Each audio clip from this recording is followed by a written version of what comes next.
All right, music fans. Now, this is going to be an interesting video where, just first off, kind of a response to a video I did last week about, who's the better live performer, Beyonce or Michael Jackson, because the internet was in a buzz after Beyonce's amazing, spectacular Coachella performance. Now, in the video, some of the comments range from, picking a side, who's better, Beyonce or Michael Jackson. But then there was also the in-between folks who just wanted to cause a stir in the comments about, man, why do black people always got to put two black people, against each other? It's up against each other. It's not about that. I was literally asking the question about, who do you think personally is the better live performer? And as I said in the video, personally speaking, number one, I don't think it's fair to compare the two because they have different styles. Yes, Michael Jackson influenced many artists, Beyonce included in some ways, but I feel like it isn't fair to compare the two because personally speaking, I think that if it came down to it, I feel Michael Jackson is definitely the better live performer, just because in the sense that unlike Beyonce and so many other music artists out there, he doesn't need like a huge backup backup band and whatnot to come out to put on the show. Not to say that Beyonce is less of an artist for doing so, because imagine the skill and practice, not just of Beyonce, but everyone involved in such a production. Like nobody's out of sync. But when it comes down to it, I definitely feel like Michael Jackson is the stronger performer personally. So when I make these kind of videos, putting, and I'm doing like air quotes around this, putting one person up against another, it's really not me kind of bashing the other person, because I try to talk about what I prefer, from one person as opposed to the other. But at the end of the day, who would I choose as, my option for this quote unquote versus battle, if you want to call it that. Now, for this particular video, I feel like I felt inspired to do this because the death of Prince was a couple of days ago. And it's been about 2 years now. And it's really, incredible to think about because it's been 2 years, but I feel like I've been jamming the Prince music and listening to Purple Rain and looking up more about Prince's history, as a musical artist and as a person more now than ever.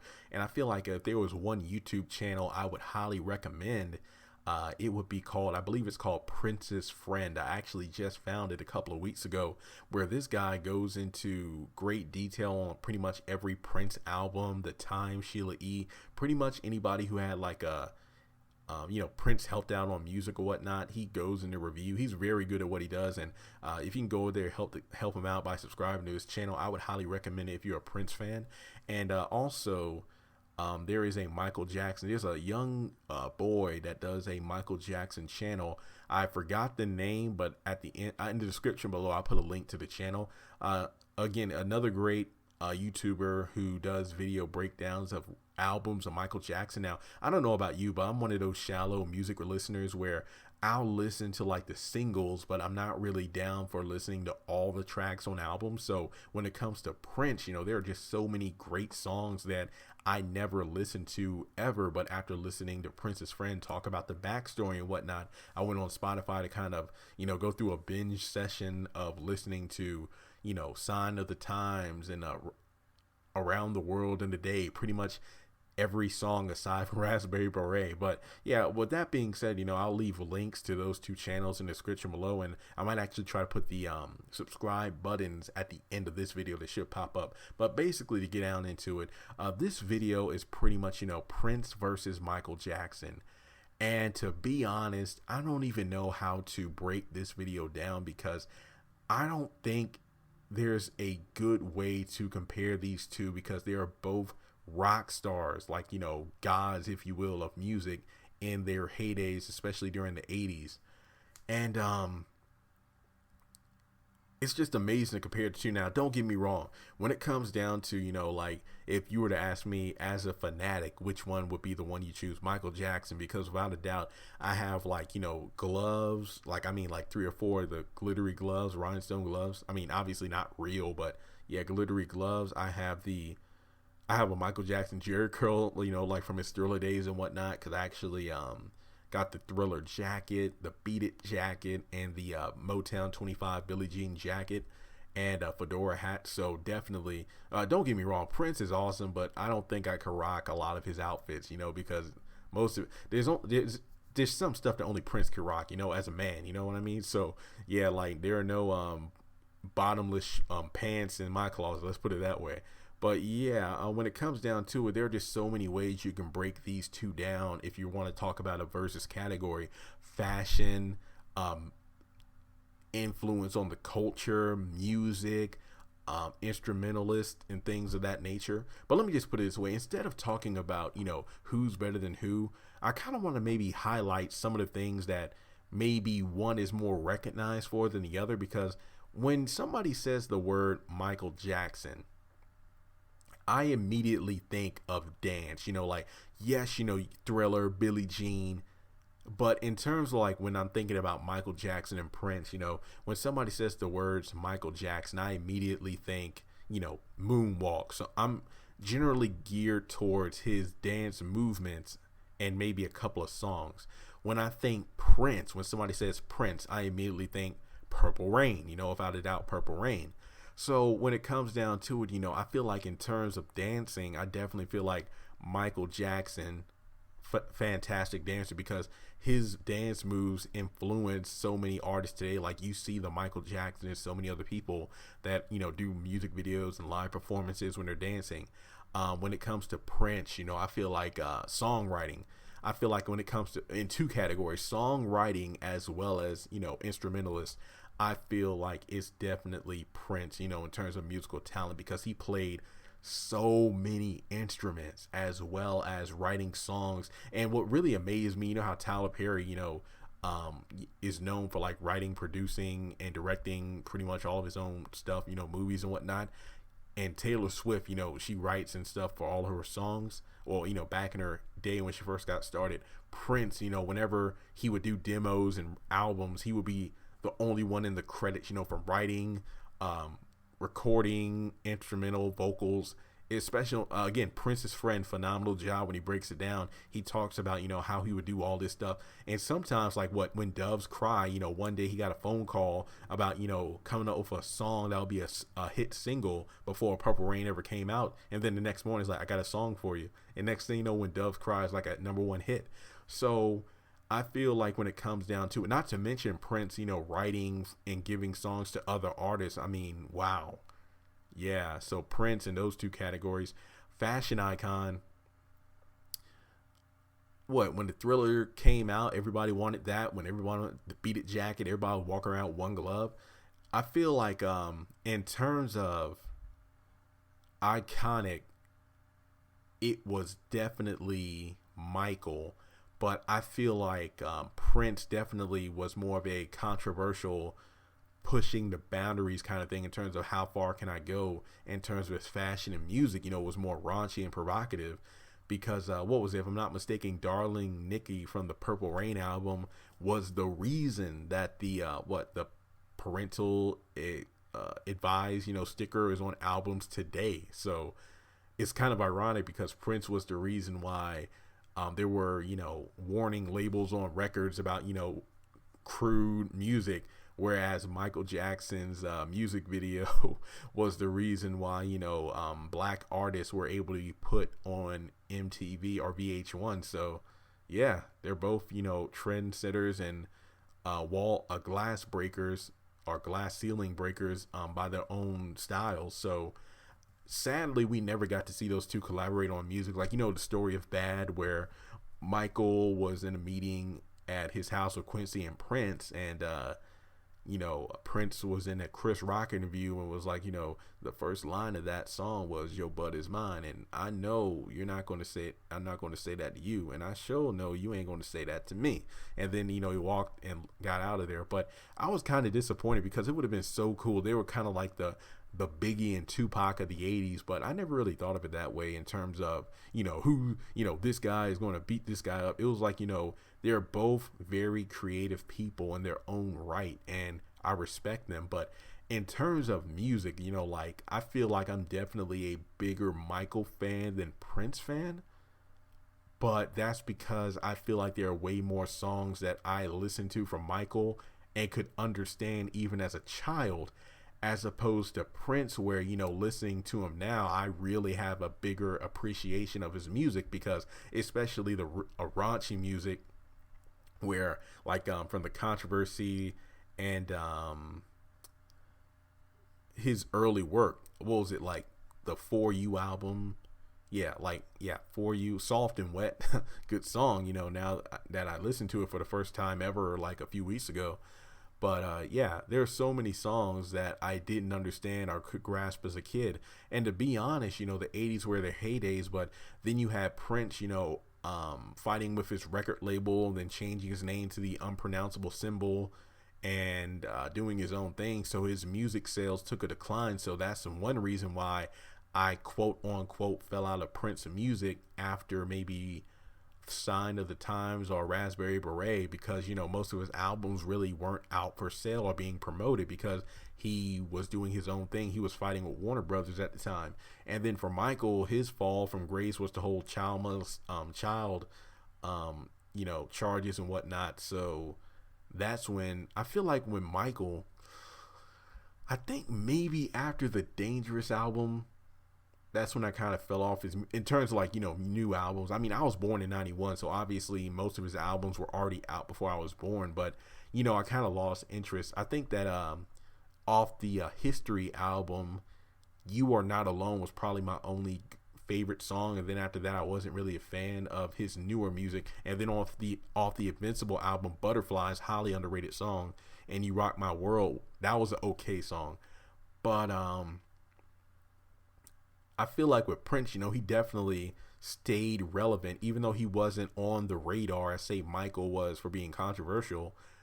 But it's kind of ironic because, you know, Michael was the clean cut guy when he first started out, whereas Prince was the provocative one.